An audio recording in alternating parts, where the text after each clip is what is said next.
ایک صاحب نے سوال کیا ہے کہ قرآن مجید بغیر تجوید کے پڑھ سکتے ہیں یا نہیں پڑھ سکتے؟ تو دیکھیں، ہم دنیا میں جو بھی کام کرتے ہیں، ہر کام کے لیے ہمیں وقت بھی مل جاتا ہے، اس کو ہم سیکھ بھی لیتے ہیں، پیسے کمانے کے طریقے بھی سیکھ لیتے ہیں۔ تو ماں کی گود سے تو کوئی بھی سیکھ کر نہیں آتا، کوئی بھی فن، کوئی بھی ہنر ماں کے پیٹ سے سیکھ کر نہیں آتا۔ ظاہر ہے وہ دنیا میں آتا ہے، وہ ساری چیزیں سیکھتا ہے۔ تو ہمیں پہلی بات تو یہ کہ اس کے لیے وقت نکالنا چاہیے۔ دنیا میں کوئی کام ناممکن نہیں ہے۔ ایسا نہیں ہو سکتا کہ آپ قرآن سیکھ نہیں سکتے یا آپ کی تجوید ٹھیک نہیں ہو سکتی، تو آپ اس کے لیے وقت نکالیں، کسی قاری صاحب سے وقت لیں، اپنے امام صاحب سے وقت لیں، ان کے پاس بیٹھیں، ان کو کہیں میں آپ کو اتنا وقت مجھے چاہیے، آپ کا مجھے وقت ہے، میں آپ سے پڑھنا چاہتا ہوں۔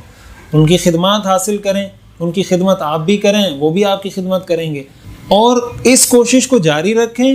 اس کے باوجود اگر تجوید ٹھیک نہیں ہو رہی، تلفظ ٹھیک نہیں ہو رہا، آپ پوری کوشش کر رہے ہیں، اس کے باوجود بھی غلطیاں ہو رہی ہیں، تو پھر کوئی حرج کی بات نہیں، پھر آپ پڑھیں۔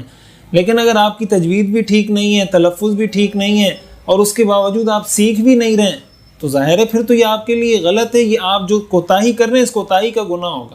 قرآن تو آپ کو بہرحال پڑھنا چاہیے، اس کی تلاوت کرنی چاہیے، لیکن یہ جو کوتاہی کر رہے ہیں، مسلسل کوتاہی کر رہے ہیں، اس کا گناہ بھی ہوگا، اور ظاہر ہے اس کے بارے میں اللہ پوچھے گا بھی کہ تم نے ساری زندگی گزار دی اور میرا قرآن پڑھنے کے لیے تمہارے پاس وقت نہیں تھا۔ تو قرآن کو تجوید کے ساتھ خود بھی سیکھیں، اپنے بچوں کو بھی سکھائیں۔